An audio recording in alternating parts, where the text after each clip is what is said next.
In today's video, I'm going to be demoing and reviewing the brand new palette from Patrick Ta. This is his Major Headlines Blush Palette Volume 2. This is one of his releases for the holiday 2022 season. So if you'd like to see me demo all of these shades, share my thoughts on the formulas and the palette as a whole, just keep on watching. And here is the palette. This is the Patrick Ta Major Dimension Blush and Highlighter Palette, Volume 2.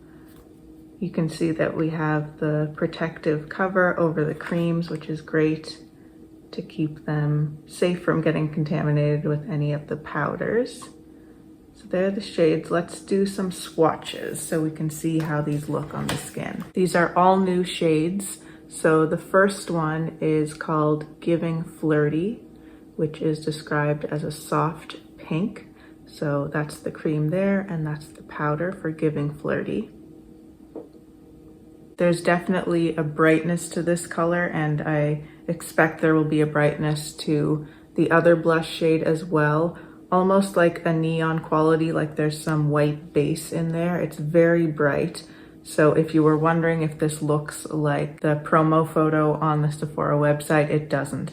I was initially really drawn to this when I just saw that first promo photo because it looked like the colors were quite muted in that, and I tend to prefer more muted blush colors and makeup colors in general. But then if you actually scroll through the photos, you'll see they have more individual pictures of each shade, and those pictures definitely are more representative of what the colors truly look like. But I do also see a bit of a softness. The other blush shade is called Giving Sun Kissed, so that's what the swatches look like on that one, the cream and the powder for Giving Sun Kissed.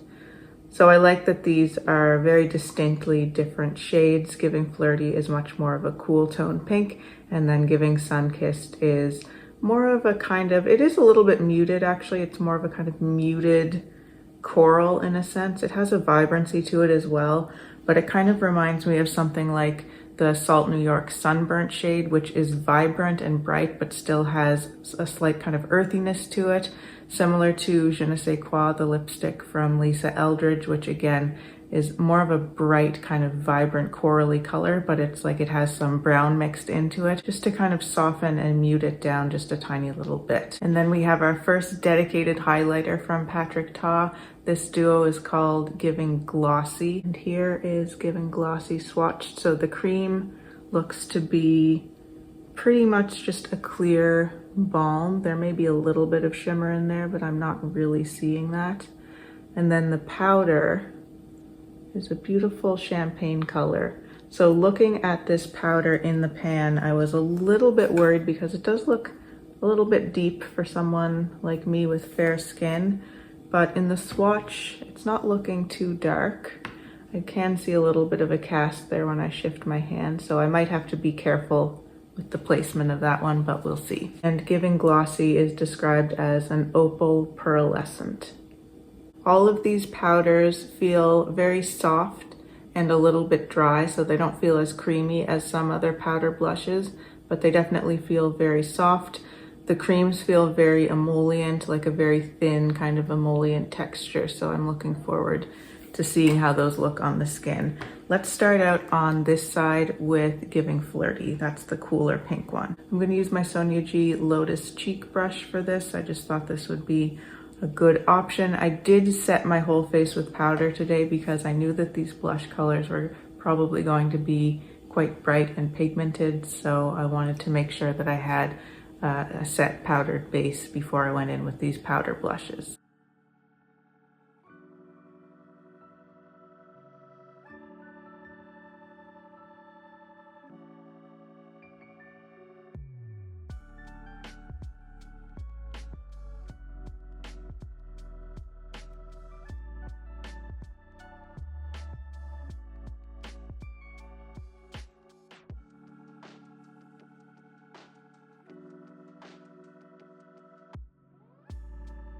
So there's the powder of Giving Flirty. It applied really easily. I am glad that I set my base though, because I could see immediately the pigment went on quite strong there, but I was able to blend it out really nicely and I quite like the finish of that. Both of these blush powders and creams seem to have a little bit of shimmer in them, which I think is different from most, if not all, of Patrick Ta's existing blush duos. I don't think that any of those have shimmer in them, but I can't say for certain. I only have a couple of those, but I'm not remembering there being shimmer in those other duos. So I watched Babs Beauty's review of this palette last night, and she loves the Patrick Ta blush duos, so I thought she would be a good person to go to for tips. And she said that she likes to apply the cream blushes with a damp sponge, so that's just what I'm gonna do. I'm gonna go in with my damp Real Technique sponge and pick up a little bit of the Flirty blush.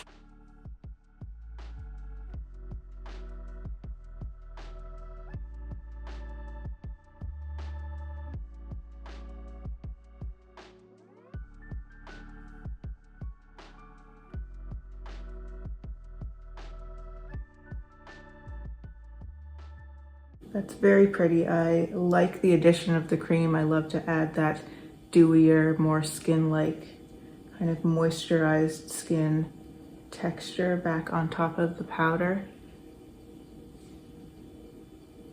And I feel like having the layered cream and powder can help to make the blush last longer throughout the day, which is great. So next, let's go into Giving Sun-Kissed. Same brush, I've wiped it off and removed any of the other color, and let's see how this one looks.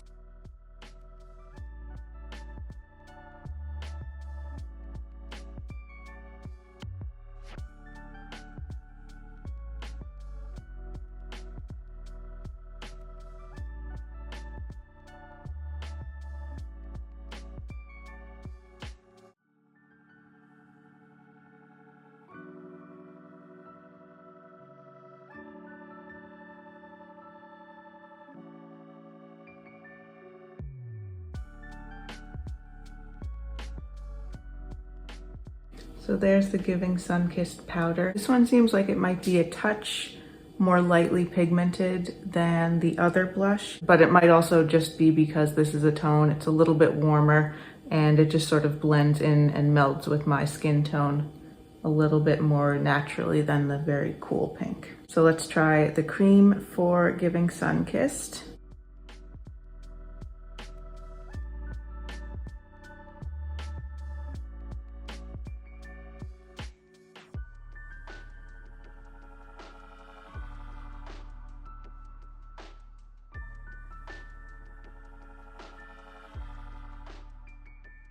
And there we have the cream on top of the powder. Again, I love the addition of the cream to really freshen up the skin. So, Giving Sun-Kissed, Giving Flirty.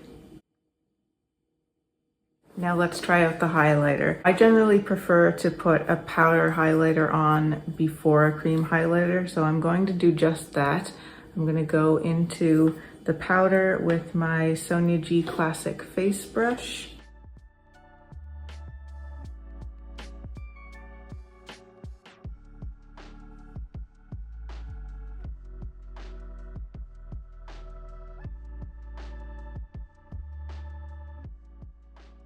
So I'm definitely seeing a sheen from that powder, but it's not nearly as blingy as I was expecting it to be.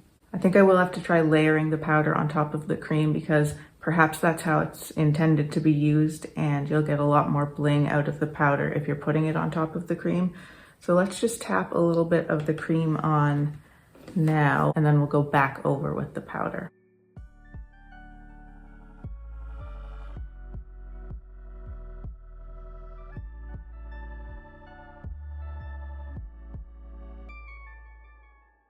I'm going to take a clean side of my sponge and just make sure that cream is blended in. That's what it looks like with the cream highlighter over the powder highlighter.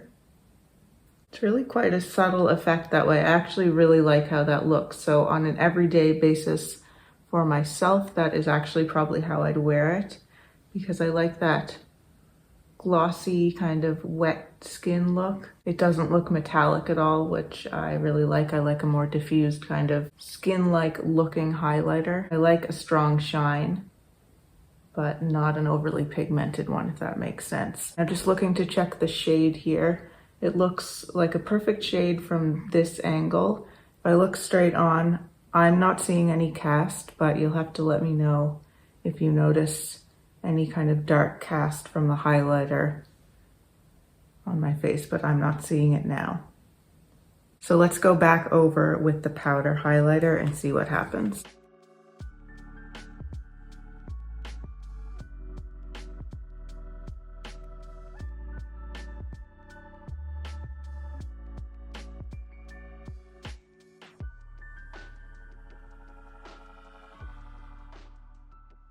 So I can definitely see a stronger reflect now with the powder over top. But to me, it's still looking quite skin-like. Again, it's not looking overly metallic. I don't find it's looking really stripy, but it's definitely a stronger, kind of more opaque finish on that. So I'm gonna take my hair down and then I'll come back and round up my thoughts about this palette. I wanted to do a few comparisons and I actually wanted to start out with the highlighter. So for the powder highlighter, I was curious to compare it with the powder highlighter in the Natasha Denona My Dream Cheek Trio, because in the pan, I feel like these look somewhat similar. There you can see them next to one another. And I felt like they also had sort of a similar effect on the skin, both in terms of the finish and the texture, but also in terms of actually not appearing as dark on the skin as they seem to look in the pan. The Natasha Denona feels a lot kind of creamier to the touch. There we have the two shades. So that's the Natasha Denona, that's the Patrick Ta. I see a little bit more of a kind of golden yellow note in the Patrick Ta, but I think it kind of more depends on the angle. And a little bit more kind of coolness in the Natasha Denona. But I think they're pretty similar. And as I said, I don't really feel like I'm getting a cast from the Patrick Ta, so it could be a matter of it just not being as deep as it looks, but it could also be a matter of the undertones just working well for my skin. I wanted to compare the Giving Flirty blush to the Salt New York Flora cream blush, because I don't have a lot of those really bright pink colors, so I didn't have much to compare to, but I thought that Flora would be a good comparison. So there is the Giving Flirty, that's the cream, and then there's the Salt New York Flora. I think they're similar shades, but they're definitely differences. Flora is darker and more pigmented, where there's more of a sheerness to the Patrick Ta cream, which I can't say I've noticed his creams in his duos being quite as sheer as this. So as someone with fair skin, I actually really appreciate that. I like that it shares the color of the powder that it's paired with, but it's not so pigmented that it's going to become an overwhelming color because it has that sheerness.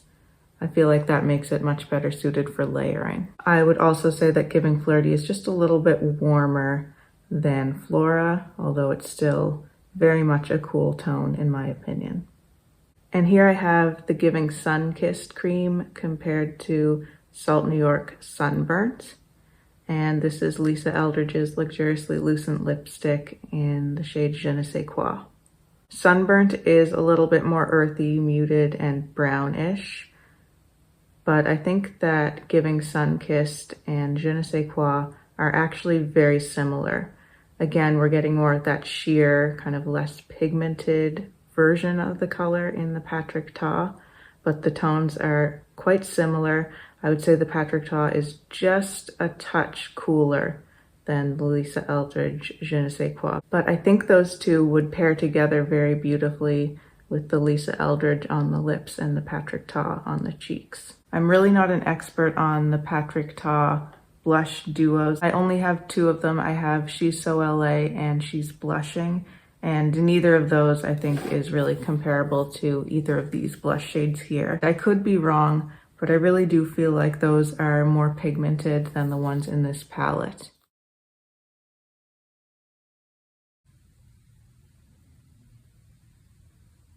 For me, my major criticism of the Patrick Ta blush duos in the past has been how pigmented they are. I just find they're not the most user-friendly for someone with very pale skin because they can get out of hand very quickly, especially if you're layering a cream and a powder together. So for me, I find the products in this palette to be actually a lot more user-friendly. I'm pleasantly surprised by how easy I found this to work with.